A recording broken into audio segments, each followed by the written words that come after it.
Bienvenue à Histoire qui nous rassemble, un balado présenté par la Ville de Saguenay et la MRC du Fjord du Saguenay. À chaque épisode, nous rencontrons des personnes venues de partout dans le monde qui ont choisi de s'établir ici et qui nous partagent leur parcours, leurs défis et les liens qu'elles ont tissés dans leur nouvelle communauté. À travers le récit, nous découvrons comment le dialogue et l'ouverture bâtissent des ponts entre les cultures. Bonne écoute!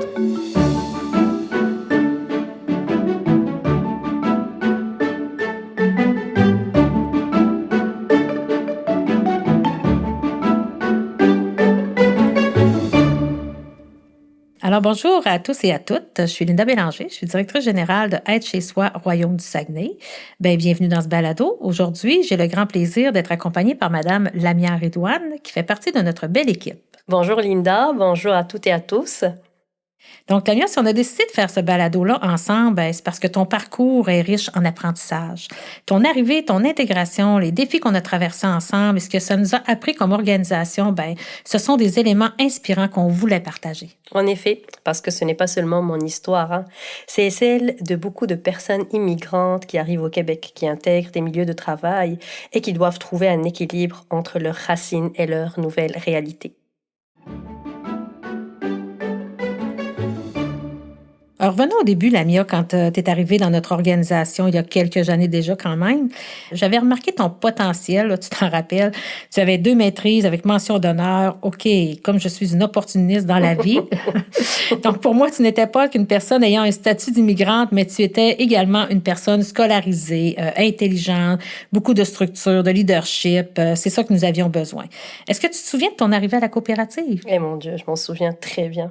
Je me rappelle comme si c'était hier, Linda. J'étais à la fois excitée et nerveuse. J'arrivais dans un nouvel environnement avec une nouvelle culture et je me demandais si j'allais réussir à m'intégrer. Mais dès les premières semaines, j'ai senti de la curiosité, de l'ouverture et beaucoup de chaleur humaine. Ça m'a vraiment rassurée. Je m'en souviens aussi. Dès le départ, j'ai remarqué ton professionnalisme et ton envie de bien faire. Mais au-delà de ça, c'était ton sourire, ton énergie, ta présence qui donnait envie de travailler avec toi. Jamais senti une différence culturelle. Jamais senti que tu étais étrangère. J'ai plutôt reconnu ton intelligence, ta capacité à t'intégrer, ta façon de réfléchir et de saisir rapidement les enjeux. Et surtout, tu te projetais comme une Québécoise, en gardant tout de même ton identité marocaine. Eh mon Dieu, merci, c'est très flatteur. C'est vrai que je voulais beaucoup apporter à l'équipe, mais en même temps, je ressentais une certaine pression intérieure, comme si je devais constamment prouver que j'étais à la hauteur, que je méritais vraiment ma place ici. Et puis, il y avait aussi un défi culturel. Dans mon pays d'origine, on ne va pas se le mentir, la hiérarchie est très marquée. Parler directement à son supérieur, sans vous voyer, en toute transparence. C'était impensable pour moi au départ. Ici au Québec, j'ai dû m'adapter à une relation beaucoup plus horizontale. Même quelque chose d'aussi simple que dire « Linda, peux-tu venir dans mon bureau s'il te plaît ?» Au début, ça me paraissait inconcevable. Mais j'ai compris que cette proximité et cette simplicité font partie de la culture de travail ici et ça m'a beaucoup enrichi.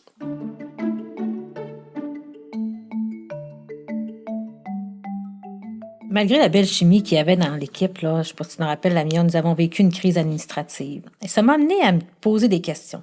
Est-ce que c'était lié au fait que Lamia soit une personne immigrante? Est-ce que sa culture marocaine avait joué un rôle? Ou bien est-ce que c'était simplement parce qu'elle prenait de la place dans l'organisation?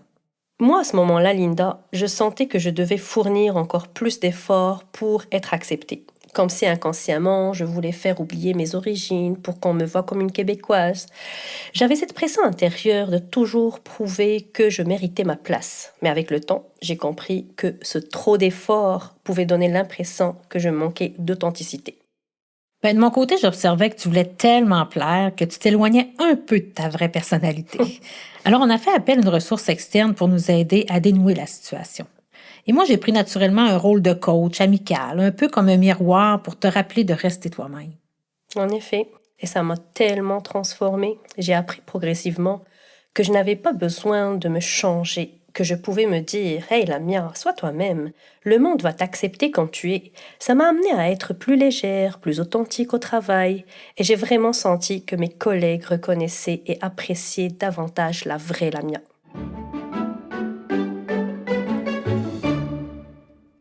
Donc, c'est important de le dire, là, comprendre la culture québécoise, ça ne veut pas dire devenir québécois, hein? Ça veut plutôt dire l'intégrer dans son parcours. Et toi, Lamia, tes valeurs marocaines, le respect, le professionnalisme, la rigueur, ce sont des richesses qui renforcent notre organisation.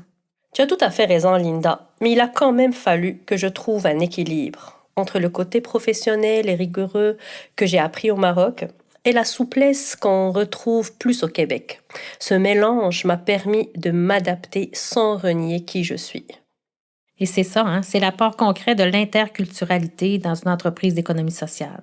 Ça ouvre les horizons, ça apporte des nuances et ça rend l'équipe plus forte et plus soudée. Et aujourd'hui, avec plusieurs employés d'origines diverses dans l'équipe administrative, on le voit bien. Tout le monde les apprécie et c'est la preuve que cette diversité est une vraie richesse.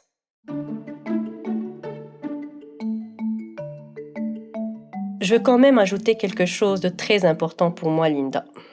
Tu as su voir mes compétences au-delà de mes origines et de ma culture. Quand je suis rentrée à la coopérative, c'était simplement pour un remplacement de congé de maternité, maximum 2 mois, et je partais.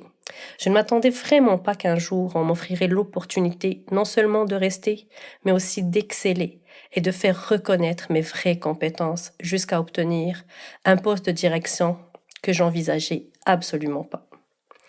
C'est vrai que j'ai des beaux diplômes, un beau parcours professionnel à l'extérieur du Canada, mais au Québec, on va pas se le mentir. J'avais peu d'expérience, donc difficile pour moi de grimper les échelons. À la coopérative, ça n'a pas été le cas. On m'a donné la chance de démontrer ce que je pouvais réellement offrir. Et ça a été du gagnant-gagnant, parce que moi aussi j'ai beaucoup reçu. J'ai grandi, j'ai pris de la maturité, que ce soit sur le plan professionnel ou personnel, grâce à toi, Isabelle, Marie-Josée et toute l'équipe. Je voudrais les nommer tous, mais on n'a pas le temps. Mais merci, vraiment, merci à vous tous. Ben écoute, ça me fait vraiment plaisir de t'entendre dire ça, là, mais pour nous, là, c'était naturel. Quand le congé de maternité de la responsable RH est arrivé à échéance, on voulait unanimement te garder. Il n'y avait pas de questionnement. On avait aussi un besoin organisationnel de soutenir la directrice des opérations de l'époque. Alors, on a créé un poste de coordonnatrice des opérations que tu as tout de suite accepté. Mais peu de temps après, la directrice a démissionné et c'était un poste trop sensible pour rester vacant. Donc alors, après consultation avec le conseil d'administration, on t'a proposé de le prendre par intérim. Après quelques mois, il était évident que tu étais la bonne personne pour occuper officiellement ce poste. Et encore une fois, tu as relevé le défi avec brio. Je ne regretterai jamais cette décision. Eh mon Dieu, qu'est-ce que je peux rajouter après toutes ces belles paroles? Tout ce que je peux ajouter, c'est un grand merci. Je suis un peu émue, hein? Merci pour cette belle opportunité. Merci d'avoir vu en moi ce que moi-même j'ignorais.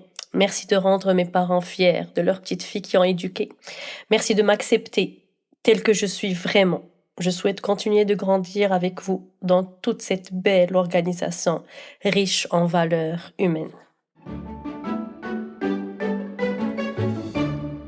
Ce qu'on retient de ce parcours, c'est que les défis ne sont pas des freins, mais des occasions d'apprendre à mieux se connaître et à mieux travailler ensemble.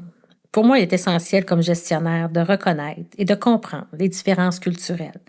C'est à mon sens l'un des facteurs clés de réussite. M'intéresser à l'éthique, aux valeurs, la culture de mes collègues, c'est mieux saisir leur comportement et leur façon d'agir. Et c'était aussi contribuer à bâtir un milieu accueillant et respectueux. C'est vraiment important pour moi. Je crois profondément qu'un environnement où l'interculturel est vécu comme une richesse permet à chacun de vivre une expérience positive et enrichissante. C'est sûr que cela demande aussi une ouverture réelle, prendre le temps de discuter de leur parcours, de leurs valeurs, peut-être même de leur religion, de leur éducation. C'est ainsi qu'on enlève les ambiguïtés et qu'on défait les préjugés, souvent basés sur de fausses informations véhiculées à l'extérieur. Au final, là, je garde toujours en tête qu'on n'embauche pas des origines, mais des êtres humains. Merci Linda, ce que tu viens de dire me touche beaucoup. Comme employée issue de l'immigration, je peux confirmer que cette ouverture change tout. Elle nous permet non seulement de trouver notre place dans l'équipe, mais aussi de nous sentir reconnus et respectés pour ce que nous sommes réellement. C'est vrai que chaque culture a ses différences, mais au fond, ce qui nous unit, c'est l'humain. Et quand on travaille dans un milieu où on peut être soi-même tout en apprenant des autres, c'est là que la magie opère. Je crois sincèrement que des environnements de travail comme celui d'être chez soi sont une force pour l'avenir, parce qu'ils nous montrent que l'interculturalisme, ce n'est pas un obstacle, mais c'est une grande richesse. Puis, dans l'économie sociale, plus nos équipes sont diversifiées, plus elles sont capables de s'adapter, d'innover et de s'enrichir. Alors que vous soyez nouvel arrivant, québécoise ou québécois de souche, souvenez-vous, ouvrez-vous à l'autre, soyez curieux et surtout, restez vous-même.